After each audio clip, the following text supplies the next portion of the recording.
Hello, and welcome to a new episode of the Indologia Podcast, in which I am going to talk about a very old time that even for us Hindus, who are a very ancient people, even for us, that is a time that is rather old, a time not spoken of much, even amongst the historically conscious circles of the Indic wing. So grab your cup of coffee, your cup of tea, or if you're the kind of person who listens to this podcast while on a run or while doing cardio, like I do, then grab a bottle of water because you must stay hydrated. I usually listen to podcasts while doing some sort of a cardio because like most people in the world, I also do not like cardio. So listening to a podcast makes it that much less painful. It's too early in the morning. It's, in fact, very early in the morning, and it's a rather cold morning. It's the kind of mornings you don't really want to speak, but speak we shall. And I want to start with telling you guys about my favorite hobby, which is listening to music. I like listening to music, but then you'll say, what is the big deal? Everybody, or rather, most people like listening to music. But see, I really, really like listening to music. It's very rare that you'll find me without music. When I'm working, there's music playing in the background. When I'm traveling, I always have the headphones on. I'm probably never without music. Maybe I spend six hours a day just playing music somewhere around me. And I love discovering new music from whichever country, whichever culture, Carnatic classic to bossa nova to thrash, French hip hop, Romanian gypsy music. I'll listen to anything. Because music, apart from, being fun, being something you can dance to, it is also a medium of telling stories. We have so many of our dharmic stories, which are told through the medium of music. If it wasn't for that, we'd probably have lost a lot of them. So I'm a big believer in the fact that history should be studied from primary sources, from things that have been written by people from that particular time, but we also have to pay a certain amount of attention to remembered history, to civilizational memory, so to say. Things that people who went through that history remembered and passed on to their descendants. Because songs and music and stories, they have a certain history in them. So I like listening to music and I like discovering new music. And recently, I ended up discovering a Persian song rather. And more importantly, this was a song from a pre-Islamic Persia. This is before Iran had become Islamic. And at that time, it was largely Zoroastrian. Zoroastrians are what we normally call the Parsis in India. And their religion is Zoroastrianism, which they were practicing in Persia, modern-day Iran, before the Islamic jihadis took over and subverted and destroyed yet another culture. But what's important about this song was the lyrics. And when I paid attention to the lyrics, I was astonished. I was shocked because they spoke about us, or rather, our ancestors. And I want to read out these lyrics for you right now. The lyrics are in Middle Persian, which was spoken in the Sasanian era. And they're from a folk song, which talks about the fall of the Sasanian Empire at the hands of the Arabian Caliphate. The song goes that a man should be dispatched, a clever interpreter, who may go and tell to India what we have seen from the hands of the Arabs. These are the opening lines of the song. And one thing I want to point out here is that the word that they use for India is not Hindustan or not even Bharat. What they use is Hindugan, Hindugan, Hindugan. And knowing how similar the language of the Persians was to us and originated out of Sanskrit, it's probably what they mean is Hindu Gun, and it's just the pronunciation that changed when it went over there. So very curious that just like the Eastern people addressed all Indians as Hindu, the Persians as well called India as Hindugan or Hindu Gun, and that's just my speculation. So once again, the lyrics went, a man should be dispatched, a clever interpreter, who may go and tell to India what we have seen from the hands of the Arabs. All at once, they have weakened our religion and killed our kings. We have become inferior.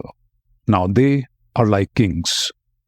They have taken away our sovereignty, not by virtue and valor, like the noble Aryans, but in mockery and scorn, like the demons.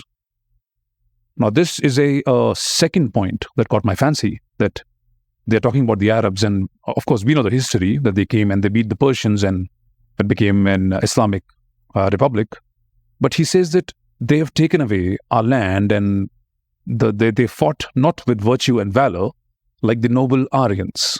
Now, again, the word Aryans here doesn't mean what the Western historians and the so-called Indologists think it means. It's got nothing to do with the whole Aryan invasion theory. It's more to do with the people of the Vedic era, how they call themselves the Aryas. So they are clearly hinting at some sort of a battle that must have happened back in the day, that the battle they must have fought with some people who were very respectable and honorable and virtuous.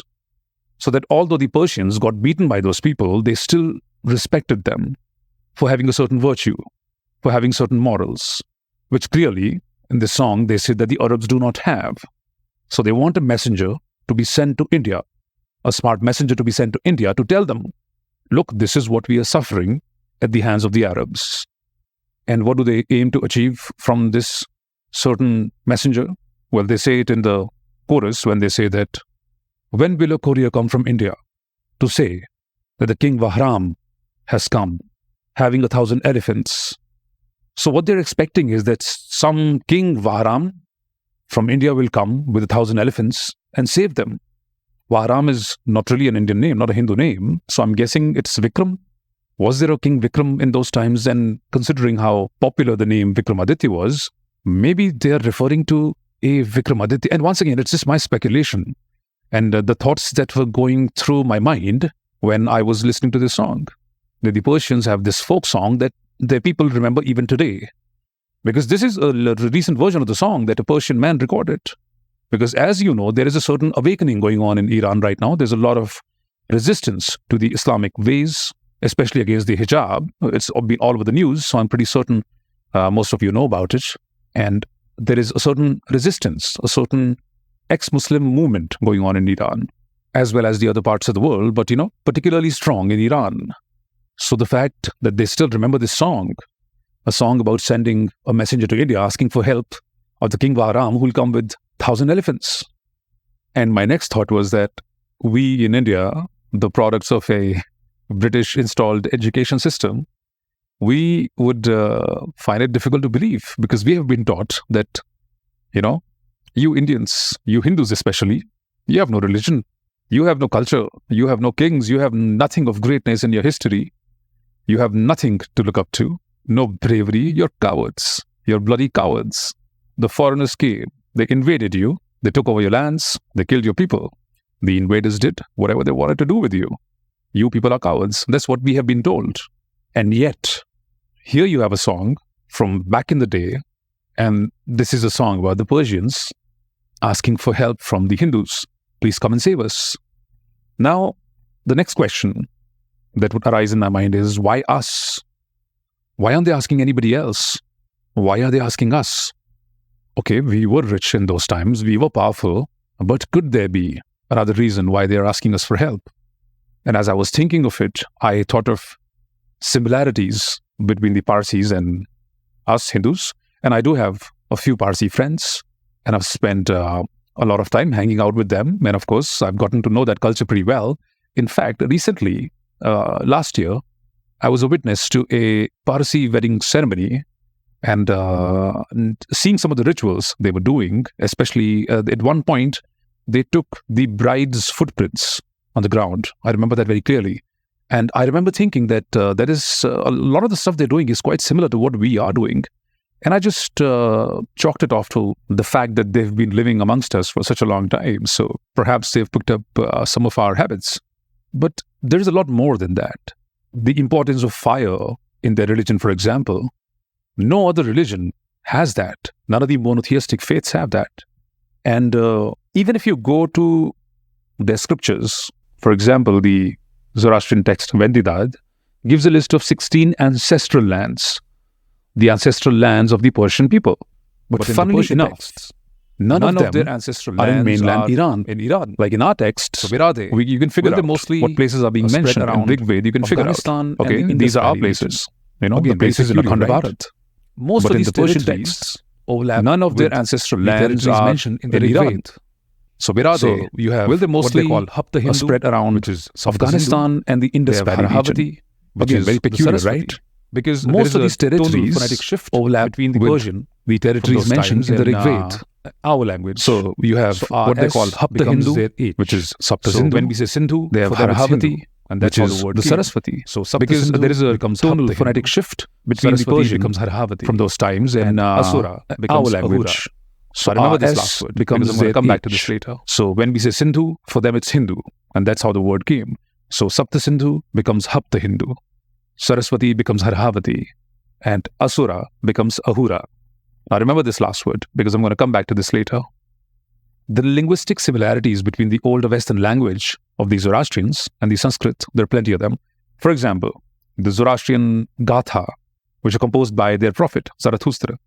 They form the core ideology of Zoroastrianism, and they're called the Gathas. And of course, I'm sure all of you are familiar with this word, Gatha. And even if you look at their Yasna texts, which is something like what we have in the Rig Veda, describes a lot of rituals and rites, etc., there are a lot of words that directly correspond to the Vedic language. The Yasna is directly proportionate to Yagna or Yagya. The Homa word in the Yasna is the equivalent of our Soma. The Havani is the equivalent of the Vedic Havan. The Mitra is, of course, the Vedic Mitra. So, a lot of similarities. And another thing that I found out about the Persians is that, like us, like our Vedic texts have been passed on from generation to generation orally. They've not been written down till recent past, and they had been passed on just by memory and vocally. The same is the case with the Parsi texts. The Avesta has been passed on, learned by heart and passed on generation to generation. So there are a lot of similarities between the two people, the Vedic people and the Persians. And of course, most of us know the recent history of the Parsis, that after a long time of prosecution at the hands of the Arab Islamists, they had to leave Persia. They came to India, mostly around Gujarat, and they took shelter. And since then, they have prospered in our country. But why did they come to India? Why did they not go west, north, somewhere else? Why India? Could it be they have some sort of a prehistoric connection with us? The Could it relationship be between that the once upon a Vedic time people they were and us? the Proto-Iranians Are we the same who were people? to become Persians? Short answer? Started with Yes. Manu, who established his kingdom Long answer? in the North Indian Absolutely, town yes. you all must have heard of, Ayodhya. His The direct relationship succession between the went through Vedic his people eldest and the son, Proto-Iranians, who was the who were to founder of the become Persians, Suryavanshis, started stayed with in Manu, Ayodhya, who established nice, his kingdom in the North legacy Indian over there. town you all One must of have heard Manu's of. other heirs was Ayodhya. his daughter Ela, His direct whose son, succession Pururavas, went through his started the eldest son, Chandravanshi dynasty, Ikshvaku, who It was the founder of the originally based in Suryavanshis, Pratishthanpur, who stayed in near Ayodhya, Prayag. built a Their nice descendant, legacy over there. Nahusha, moved One of westwards Manu's other towards heirs the was his Saraswati daughter basin. Ela, And whose son, his son, Pururavas, Yayati, started had the 5 Chandravanshi sons. dynasty. And It these was 5 originally sons based became in the patriarchs Pratishthanpur, of near the Prayag. 5 tribes Their of the descendant, Vedic era. Nahusha, moved the Purus, westwards towards the Anus, Saraswati the basin. Druyas, Turvasas, And his the son, Yadus, Yayati, had the 5 Puru sons. tribe, the most popular of And them, these 5 sons occupied became the the center of the whole patriarchs area. of the 5 center being the tribes whole Saraswati of the Valley, Vedic Saraswati era. Basin region. The The Purus, Anus the occupied Anus, the area the Druyas, which was to the north of Turvasas, it, and the Yadus. Kashmir. The Puru tribe, the founded most the popular of Tupara them, kingdom. occupied The the Turvasa center of the whole area. Founded the The Yavana center kingdom, being the whole and Saraswati the Valley, Yadus Saraswati were the Basin Yaduvanshis. region. The From Anus whom our occupied the dear area friend Sri which Krishna was to the comes north of from. it, Kashmir. The Druyas founded the Tupara kingdom. The Turvasa founded the Yavana kingdom. And the Yadus were the Yaduvanshis, from whom our dear friend Sri Krishna comes from. As per the history told in the Puranas, all the tribes, the Indo-Iranians, lived with each other for a very long time in the Indus Valley. And in the Puru tribe, the Pauravas, King Bharata started the Bharata clan, which would go on to have such a pivotal role, not just in Indian history, but also in the development of the Vedic culture. Around the time that the first Vedic hymns were being composed, were being written, a war erupted between the Puru and the Anu tribes on one side and the Druyus on one side.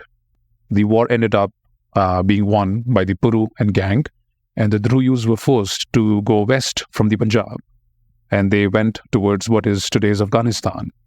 That is why the Gandhar region in the Afghanistan is named after one of the Druyu chieftains. Their place in West Punjab was taken by the Anu tribe. Things went back to normal till the next big event, which many of you must have heard of, the Dashrajnya, or the Battle of the Ten Kings. Those of you who like reading fantasy or who've read Tolkien will recall from the book The Hobbit, King Sudas, there was the Battle of the Five Kings. Well, guess where did he get the idea from? Versus a coalition of about 13, the Battle of the Ten Kings, or 13 this Anu battle tribes of Punjab. Was These fought Anu tribes between contained the King Sudas, the Parsavas, or the Puru King, Parsus, a descendant of the Bharata tribe, Persians, versus the a coalition of the about 13, if I recall correctly, or 13 gone to become Anu the tribes of Punjab. Pashtuns, or the These Anu tribes contained who were the Parsavas, or the Parsus, all these tribes the got future together, Persians, and they had a battle the with Parthavas, the King Sudas, the Proto-Parthians. Some say the King Sudas was the aggressor, who would go on to some become say the other party was Pakhtuns or the the Pashtuns or the Pathans. I think a lot and the Balanas, who were the future Balochi people. All these tribes got together, and they had a battle with the King Sudas. King Sudas won the battle. Some say King Sudas was the aggressor, some say the other party was the aggressor. And as a result I of think this, a lot more study needs to be done to figure that migrate out west. But what we do know, without fail, is that King Sudas won the battle, and the coalition of these tribes lost the battle. And as a result of this, they lost territory, and they had to migrate out west. Now, the story that has been told by many people is that after this, the Parsu tribe left the Indus Valley region, they went to Persia, and they became the Persian people. But, it's not really like that. Migrations don't really happen so quickly in such a short time. So, for many years after, many centuries after, they kept living in and around the same region, mostly Afghanistan. So, the Parsu tribe didn't exactly go to Iran or Persia of that time immediately. But yes, we can say with certainty that the culture that was to dominate Persia till the Islamic times was an offshoot of the Vedic culture. The Parsu tribe eventually made its way to Persia, and the local people, the natives of that region, happily accepted their language, their religion, and their culture, which they had carried forward from their ancestral lands and their Vedic ancestors. But then why is Zoroastrianism so different from Hinduism today? Why do the way they practice their religion different from the Vedic people? Well, the convenient story that has been told is that Zoroastrianism is the first monotheistic faith, and that they were just like the Vedic people, doing all the rituals, very, very close to the Hindu Dharma. And yet, somehow, this prophet came, Zoroaster, or Zarathustra, he came and he established this monotheistic worship of Ahura Mazda, and he said, look, this is the only God you can worship, and there was a great battle, etc., etc. But that is not really the truth. Zarathustra he was a prophet of the Parsis, no doubt about it. He's very, very important in their theological system.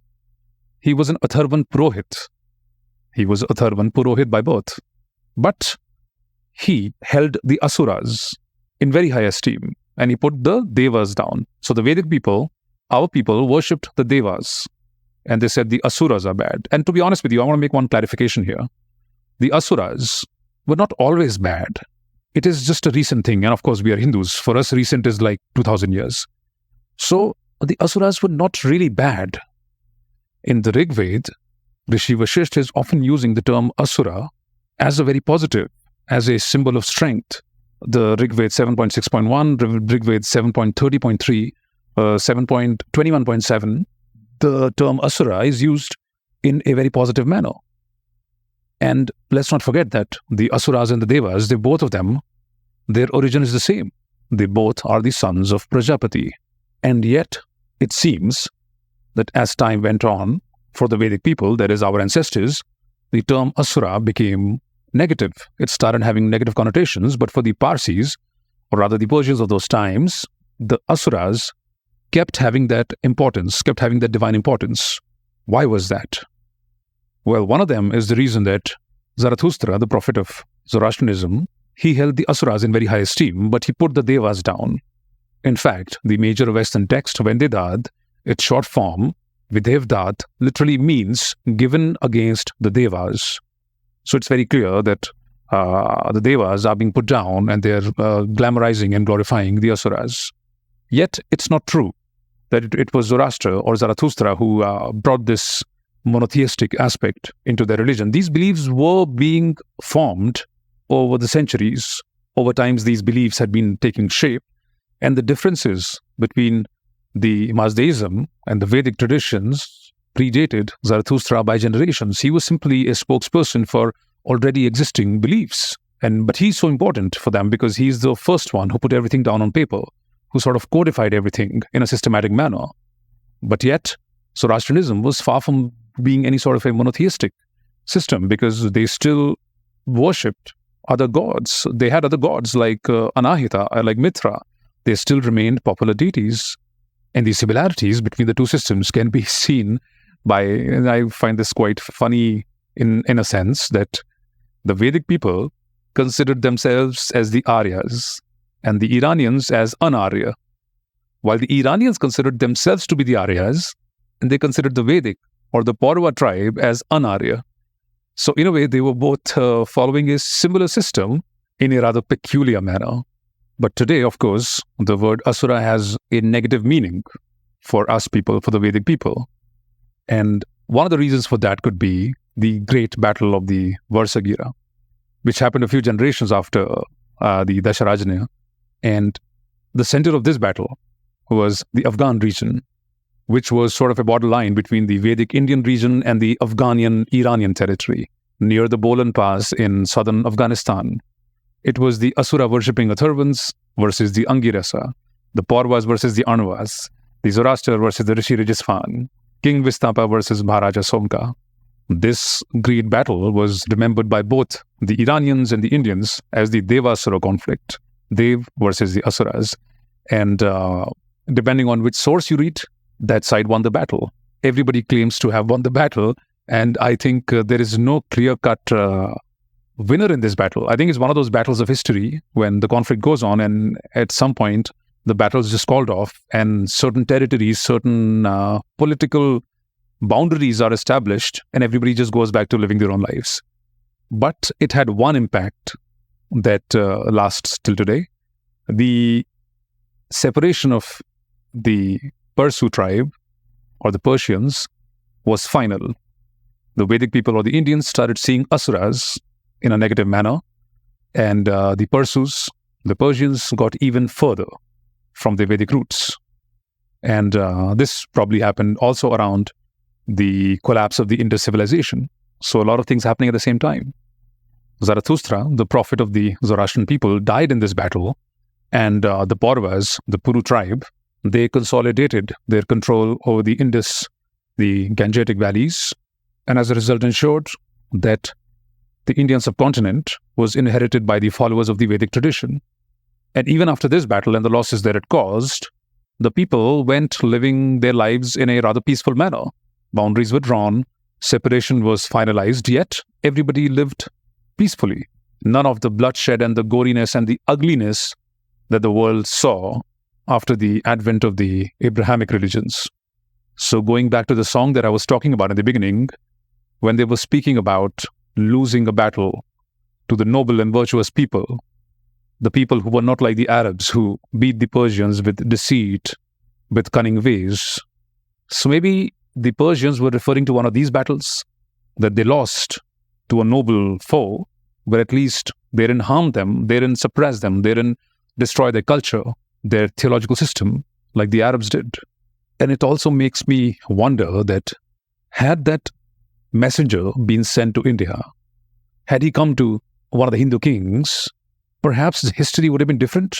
If the Hindu kings had gone in defense of the Persians, they would have seen firsthand the Islamic barbarians pillaging, raping, killing, and perhaps then they would have got a sense of Shatrubodh. Then maybe, just maybe, Bin Qasim wouldn't have conquered Sindh, and maybe we would have been prepared for Mahmud. Perhaps Prithviraj wouldn't have shown such mercy. The whole course of history would have changed if the Indians had just gone to defend the Persians.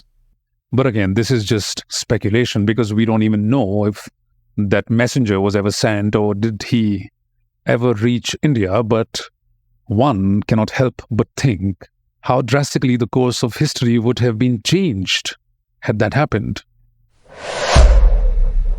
Now, of course, knowing this history, it makes even more sense that after being suppressed and oppressed by the Islamic barbarians, the Parsis ran away to India and found shelter here, because there was a certain civilizational memory clearly alive in their minds that that is our ancestral land.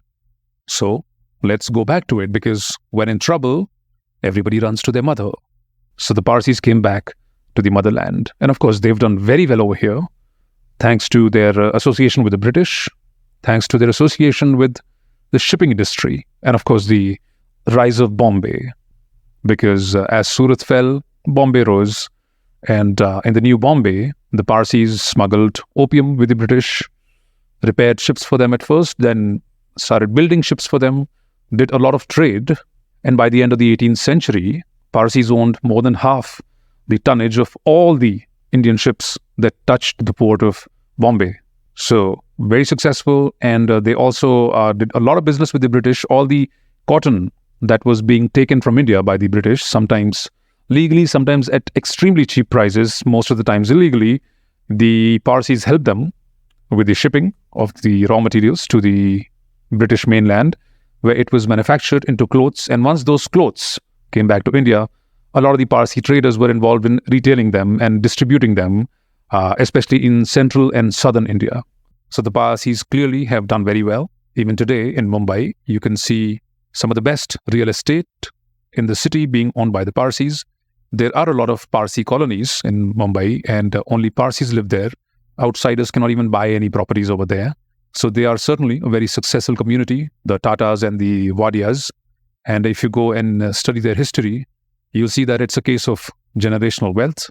But unfortunately, there are not many Parsis left to enjoy these riches, because according to the 2011 census, there are only 57,264 Parsis left in India.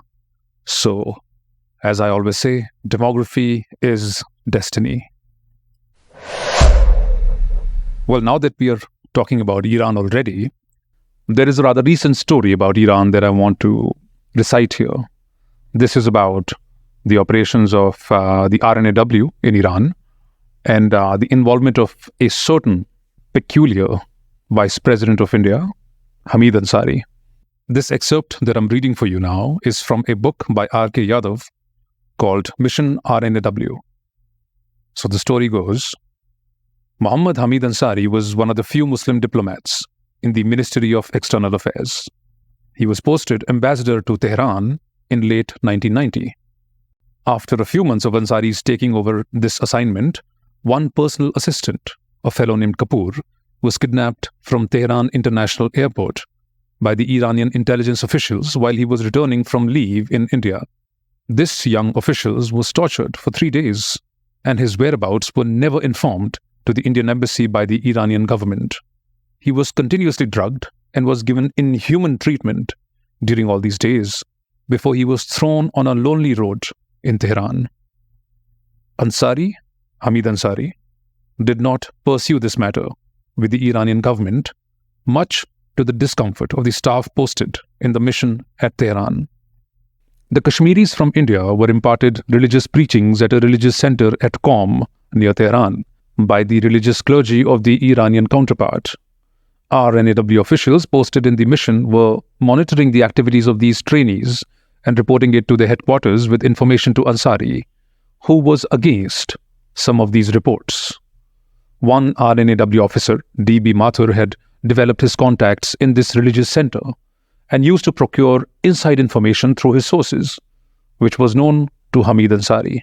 One morning, when Mathur was on his way to the embassy, he was kidnapped by the Iranian intelligence officers and he was taken to some unknown destination. When Mathur did not report for his duties, his colleagues made efforts to trace him in Tehran.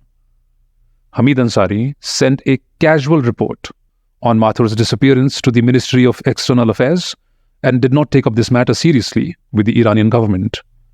This is the second time he's not taken up a matter with the Iranian government. The staff inside the Indian mission was agitated on the lackadaisical attitude of Hamid Ansari in this serious matter. Finally, after 2 days of this incident, all the wives of the staff members of the mission, numbering more than 30, assembled outside the gate of the embassy to protest against Ansari for his inaction in getting Mathur released. Initially, these ladies were not allowed to enter the Indian mission premises, but on intervention by some senior officials, they were sent into the building. And still, Hamid Ansari refused to meet these ladies in spite of their repeated efforts through his personal staff. When the situation reached a boiling point, wife of DB Mathur, who was abducted, along with some other ladies, barged into the room of Hamid Ansari and rebuked him for his inaction to trace his staff member. Hamid Ansari was caught on wrong foot and faced this ugly situation without any provocation. In the meantime, one of the staff members of RNAW, N.K. Sood, telephoned the author, which is R.K. Yadav, who's writing this book. So N.K. Sood telephoned the author and gave details of this incident to take up this matter with the Indian government. Next day, the author, R.K. Yadav, met Atal Bihari Vajpayee, who was the leader of the opposition when Narasimha Rao was the prime minister. The author briefed Vajpayee about this incident in Tehran, and Vajpayee immediately talked to Narasimha Rao in this regard, who promised a prompt action in this matter.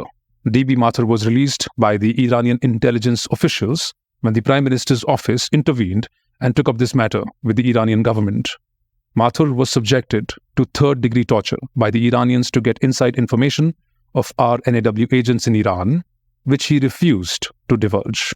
Later on, Mathur was prematurely withdrawn from Tehran and ordered to leave within 72 hours, back to India.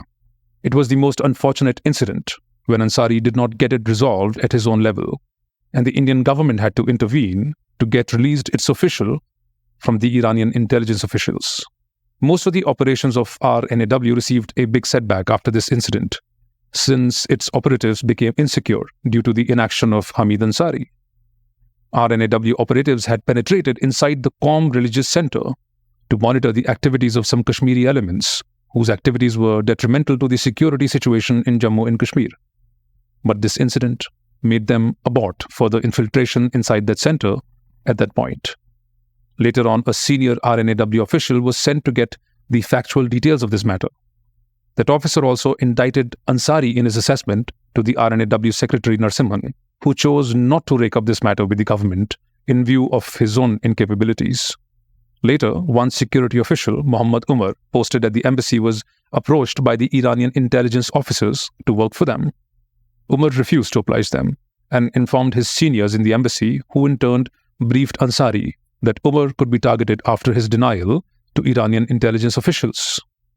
But few weeks thereafter, Umar was also kidnapped by the intelligence officials of Iran and severely beaten up and thrown at a secluded place outside Tehran. Once again, for the third time, Hamid Ansari did not protest to the Iranian government about the torture of Umar, and he instead asked Umar to remain silent. But when Umar wanted to take up this matter with the Indian government, Ansari wanted to get him deported to India on some flimsy ground. When this fact was known by other RNAW operatives, they protested to the station chief and asked him not to make Umar a scapegoat just because of Ansari. The station chief, Venugopal, relented and refused to cooperate with Ansari in this matter. It would be pertinent to mention that Hamid Ansari developed very good personal relationship with the Iranian government, but did not want to rake up these kidnapping issues to bring any sort of bitterness for his own benefit. His son got married in a highly connected Iranian family, which was a questionable alliance. This Hamid Ansari later on became, of course, the vice president of our country. Just imagine. This is why I often say that if somebody does not believe in God, just tell him to go through the history of India. And I'm not even saying history of 500 or 1,000 years ago. I'm just saying the history of the last 75 years. Make somebody go through the history of India for the last 75 years, and they will absolutely start believing in God. Because for all this time and for a much longer time, our country has been nothing but Bhagwan Bharose. Well, this is it for this episode of the podcast, and I hope you really enjoyed it as much as I enjoyed telling these tales to you. Once again, if you want to read more about the stuff that has been discussed in this podcast, you can read the Rig Veda Historical Analysis by Srikant Talageri. He has another book, which shines a bit more of a light on the Persian connection, which is Rig Veda and the Avesta, the final evidence. And as far as the story about RNAW is concerned, the book is called Mission RNAW by R.K. Yadav. If you want me to cover any particular topics, send me a DM. Let me know what you think about the podcast. Give me any feedback whatsoever. And of course, it goes without saying that you should follow me on all these social media platforms: Instagram, Twitter, WhatsApp, Telegram. I am on all the platforms. The name is the same, Indologia. The name is the same on YouTube as well. Please go and subscribe to my channel. And till the next time I see you, Jai Hind, Vande Mataram.